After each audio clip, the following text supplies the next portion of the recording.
Asia 41 news के साथ मैं हूं आपकी मेजबान आमना अब्बास। खबर शामिल करते हैं जाफराबाद से। डिस्ट्रिक्ट ब्यूरो चीफ साबर बलोच के मुताबिक एसएसपी जाफराबाद सरदार हसन मुसाफिर ने हालिया कोटा ट्रांसफर होने वाले डीएसपी एसडीपीओ ओस्ता मोहम्मद रहीम दाद शेरानी और उनकी जगह पर नए तैनात होने वाले डीएसपी एसडीपीओ खालिद जमान मरी के एजाज में सादा और पुरवकार तकरीब का इनेकाद किया, जिसमें डीएसपी सर्कल डेरा लयार, डीएसपी हेडक्वार्टर समेत सदर दफ्तर के तमाम इंचार्जगान ने शिरकत की।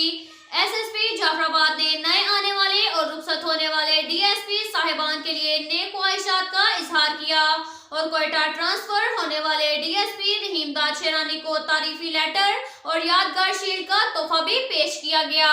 अब तक के लिए इतना ही काफी है। मिलते हैं अगले बुलेटिन में। हमारे साथ